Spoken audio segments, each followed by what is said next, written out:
खूब रहा, विपक्ष की हो हल्ला को कैसे संभालेंगे आप? विपक्ष से अनुरोध यही करेंगे कि ये जनहितकारी कामों में सहयोग करें और ये जन कल्याण का बजट है। उत्तर प्रदेश की 25 करोड़ जनता की जन आकांक्षाओं का बजट है और हमने जो संकल्प पत्र में वादे किए थे उसके अनुरूप बजट होगा और साथ ही साथ इसमें फोकस होगा इंफ्रास्ट्रक्चर पर, महिलाओं पर, रोजगार सृजन पर और विशेष रूप से युवाओं पर। किसान और व्यापारी सर, बड़ी किसान और व्यापारी भी बड़ी आस लगाए सर, किसान और व्यापारी। ये देखिए, हमारी आर्थिक स्थिति लगातार बेहतर हो रही। कोरोना के बावजूद हमारा टैक्स कलेक्शन और हमारी मितव्ययता और अनुपयोगी खर्चों में कटौती, ये तमाम वो विषय हैं कि जिससे उस प्रदेश की आर्थिक स्थिति निरंतर मजबूत हो रही है। कोई नया टैक्स तो नहीं लाएंगे? आप मुस्कुरा रहे हैं। टैक्स कोई नहीं। सर, महंगाई को लेकर के कोई विशेष योजना किसानों के लिए, बुजुर्गों के लिए, सबके लिए, नौजवानों के लिए, किसान, महिला, नौजवान और ख़ास तौर से रोजगार सृजन, जो मैंने कहा ना आपसे कि मैंने संकल्प पत्र में जो कुछ कहा है उसी के अनुरूप उसी को आगे बढ़ाएंगे। डबल इंजन की सरकार, ग्रोथ इंजन कब बनेगी? ग्रोथ तो लगातार चल रही। हम लगातार, मैंने कहा ना कि हम लगातार बेहतर स्थिति में पहुंच रहे हैं। वित्त मंत्री जी, ये दिखाइए इसका और आगे दिखा दीजिए वित्त मंत्री जी, खासतौर से प्रधानमंत्री जो आप लोगों ने मंडल में मंत्रियों को भेजा था आप लोगों ने, उसका इम्पैक्ट क्या इस बजट में दिखाई देगा? देखिए, बजट में तो हर बात का इम्पैक्ट दिखाई देगा। वो अपने आप में ग्राउंड रियलिटी की जानकारी करना और विकास कार्यों को गति देना, खास तौर से उसमें विशेष रूप से नीचे तक हमारी योजनाओं का लाभ जनता तक पहुंचे, उसका उद्देश्य ये है। और हम समझते हैं कि ये पहली बार सरकार ने जो प्रयोग किया बहुत सफल है। लोगों में बहुत उत्साह है और लोगों का विश्वास सरकार के प्रति बढ़ा है। लोग ये कहते हैं कि सरकार बनने के बाद ये पहली बार ऐसा हुआ है कि मंत्री समूह उनके क्षेत्र में जाकर, उनके जनपद में जाकर उनका हालचाल भी लेते हैं और विकास कार्यों की समीक्षा भी करते हैं। और जितनी ज़्यादा समीक्षा होती है, हम समझते हैं कि हमारे उतने अच्छा परिणाम भी आता है। खन्ना जी, आपके बागीचे में आम बहुत फड़ा है, आम बहुत फड़ा है, तो ऐसे में आम लोगों के लिए क्या होगा? प्रधानमंत्री जी आए, आम लोगों के लिए क्या होगा? आम आपके बागीचे में बहुत फड़ा है। सभी लोग, अभी तक जितनी सरकारें आई, माननीय प्रधानमंत्री जी की प्रेरणा से सबसे ज़्यादा फोकस हमारी सरकारों ने गरीबों पर ही किया है। अगर आप योजना एक एक करके देखें, चाहे शौचालय हो, चाहे आवास हो, चाहे उज्ज्वला कनेक्शन हो, चाहे बिजली का कनेक्शन हो, चाहे किसान सम्मान निधि हो, ये सभी वो नीतियां हैं जो समाज में जो असेवित लोग थे, जो किसी न किसी रूप में अब तक जिनका सरकार का लाभ नहीं मिल पाया था, उन लोगों के लिए को लाभान्वित करने वाली नीतियां हैं।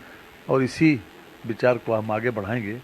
गरीबों के लिए सबसे पहली प्राथमिकता है। अखिलेश जी की टीका टिप्पणी से कैसे बचेंगे? उनका जो काम है वो अहले सियासत जाने, अपना पैगाम मोहब्बत है। एक बार शायरी होगी, इसी शायरी को एक बार और बोल दें।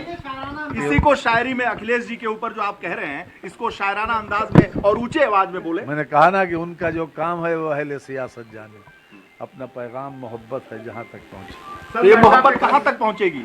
मान क्यों नहीं रहे हम आपके मोहब्बत से? हम अपनी तरह, हमें क्या करना है ये हम तय करेंगे और उनको क्या करना है ये कम से कम उनको भी इस पर सोचना चाहिए कि लोकतंत्र में किसी के विचारों से असहमति हो सकती है, लेकिन मर्यादित जरूर होना चाहिए। आप संसदीय कार्य मंत्री हैं, माताजी और पिताजी तक पहुंच गया है, माताजी और पिताजी तक मामला पहुंच गया है। केशव प्रसाद मौर्य के लिए और यहाँ तक कि भप कर रहे थे। देखिए, वो विषय अब समाप्त हो गया। माननीय मुख्यमंत्री जी ने बहुत अच्छे तरीके से कल सदन में जिस प्रकार से उन्होंने मुख्यमंत्री ने जिस बात को लेकर मुख्यमंत्री जी ने कल इंटरवेन किया और जिस प्रकार से उन्होंने बहुत बढ़िया तरीके से उसका वो विषय तो अब समाप्त हो गया। सर, ये बजट पे बक होने लगेगा तो कैसे करेंगे?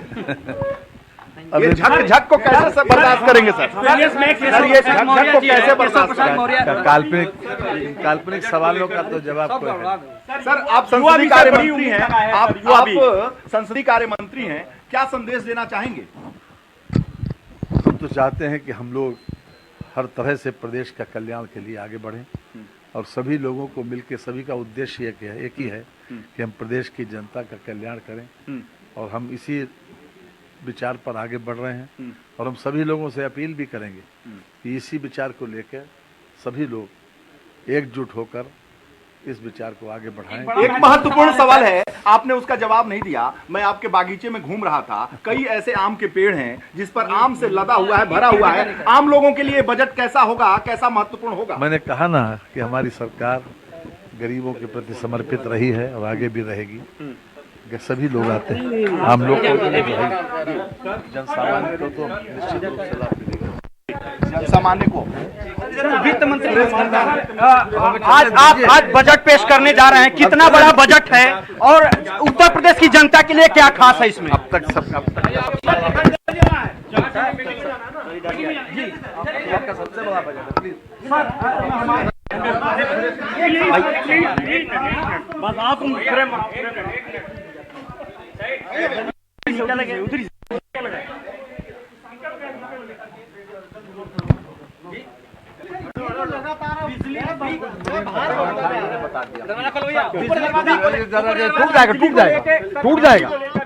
टूट जाएगा।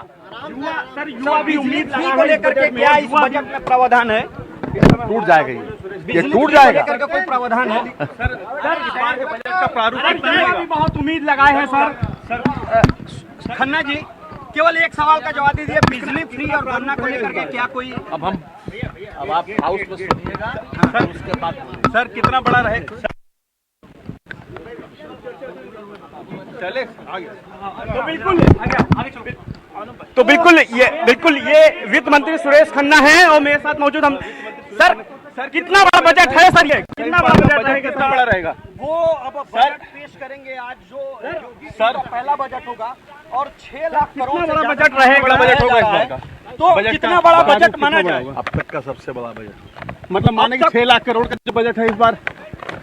मैंने कहा ना अब तक का सबसे बड़ा बजट होगा। सर क्या कुछ रहेगा इस बार बजट के को अंदर? लेकर क्या के कुछ विपक्ष रहेगा ने तमाम दावे किए थे, आपने वादा किया था, तो क्या इस बजट में देखने को मिलेगा? अब वही पर देखिए सर क्या कुछ रहेगा महिलाओं को लेकर और तमाम जो बातें कही जा रही हैं? तो बिल्कुल ये वित्त मंत्री सुरेश खन्ना है जो अपने आवास पे पूजा पाठ करने बाद अब यहाँ से सीधे जो है निकल चुके हैं, क्योंकि बजट से पहले कैबिनेट बैठक होनी है, लिहाजा बैठक में जो है वो शामिल होंगे और बैठक में सीधे तौर पे फोकस यही होगा कि इस बार का जो बजट पेश हो रहा है उस बजट को कैसे जो है धरातल पे रखना है, कैसे जो है जो जनता से तमाम वादे किए गए थे, जो लोक कल्याण संकल्प पत्र बनाया गया था, उसमें जो प्रदेश से की जनता से वादे किए गए, जिसके बलबूते जो है बीजेपी सत्ता में दोबारा जो है वापस आ पाई है, तो लिहाजा कोशिश रहेगी कि उन चीज़ों को जो है बजट में शामिल किया जाए, क्योंकि अपने आप में सबसे बड़ा ये जो है बजट है ये माना जा रहा है। उत्तर प्रदेश का ये पहला इतिहास होगा जब 6 लाख करोड़ से अधिक का जो बजट है वो योगी 2 सरकार जो है पेश करने जा रही है और वित्त मंत्री सुरेश खन्ना सीधे आवाज से निकल चुके हैं। पहले वो कैबिनेट बैठक में शामिल होंगे और आपने उनके हाथ में वो बॉक्स भी देखा, वो अटैची भी देखी, यानी वो बजट जो आज प्रदेश के विकास के लिए तमाम योजनाओं के लिए जो है संपूर्ण होने वाला है, पूर्ण होने वाला है, वो ले करके वित्त मंत्री सुरेश खन्ना अपने आवास से रवाना हो चुके हैं और अब कैबिनेट बैठक के बाद वो बाद में सदन जाएंगे। सदन में 11 बजे का वक्त होगा जब मुख्यमंत्री की उपस्थिति में जो है ये बजट जो है पेश किया जाएगा और सबसे भारी भरकम इस बार का बजट है। और सीधे तौर पे वित्त मंत्री सुरेश खन्ना का कहना है कि सभी वर्गों का, सभी लोगों का ध्यान रखा गया है। लोक कल्याण संकल्प पत्र में जो वादे किए गए थे उन वादों को ध्यान में रखते हुए ये बजट तैयार किया गया है। किसान हो, महिला हो, युवा हो या तमाम जो अन्य जो वादे किए गए थे उन सभी को ध्यान में रखते हुए ये बजट पेश किया गया, बहरहाल बनाया गया है। और देखना होगा 11 बजे जब बजट पेश होगा तो इस बजट में जो है किन किन लोगों को क्या क्या जो है सरकार देती है। कैमरा पर्सन सौरभ साता, भारत समाचार, लखनऊ। बहुत शुक्रिया अनूप इस तमाम जानकारी के लिए। और इस बीच